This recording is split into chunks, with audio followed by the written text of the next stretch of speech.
Olá, eu sou a Larissa e junto ao professor Fábio, nós desenvolvemos o estudo da dinâmica de étons em filmes finos. Como motivação para esse trabalho, nós temos semicondutores orgânicos, que são moléculas amplamente investigadas e já empregadas na indústria optoeletrônica, a partir dos OLEDs e das OPVs. O fenômeno físico cerne nos estudos desses dispositivos é a transferência de energia. Nos semicondutores orgânicos, ela é dada a partir da difusão de étons. Os étons são quase partículas quânticas neutras, em que nós temos o acoplamento entre um elétron e um buraco. Nesse trabalho, nós vamos investigar a difusão de étons singletos, que pode ser descrita a partir do mecanismo de Foster.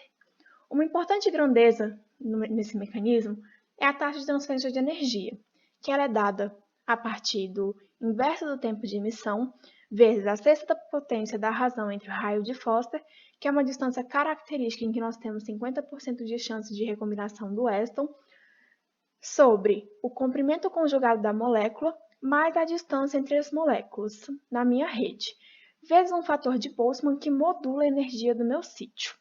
Nesse trabalho, a gente investigou o transporte de energia na molécula de LQ3, que está representada nessa figura, em que nós temos carbono, hidrogênio, oxigênio, nitrogênio e o alumínio. Nós escolhemos essa molécula pois ela possui uma vasta literatura acerca das suas propriedades de fotoluminescência.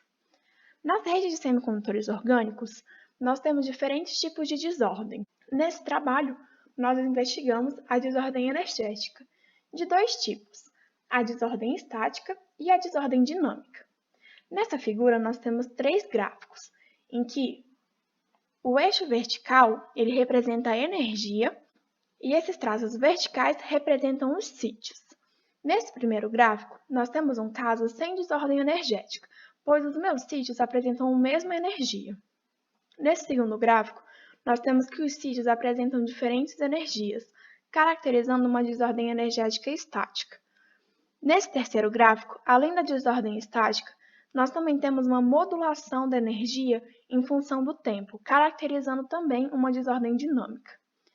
Essas duas desordens energéticas, elas simulam efeitos de temperatura na minha rede.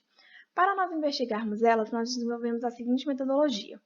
A partir da aproximação de Bohr-Oppenheimer e da teoria do funcional da densidade e da sua extensão do tempo, nós podemos otimizar a geometria do S0, que é o estado fundamental, e do S1, que é o primeiro estado excitado.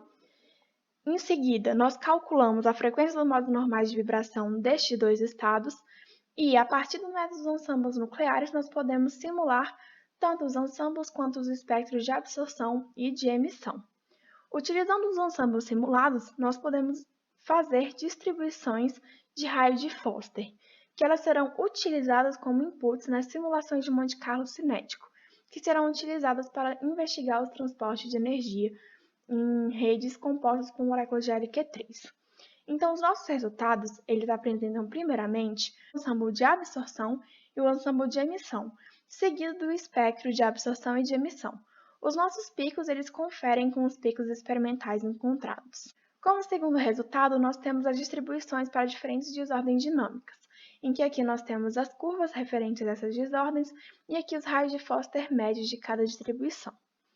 Utilizando essas distribuições como input, nós temos os resultados do Monte Carlo cinético, em que primeiramente nós apresentamos as propriedades de fotoluminescência, em que no gráfico A nós temos a energia média do feixe emitido em função do tempo, e no gráfico B, a fotoluminescência resolvida no tempo.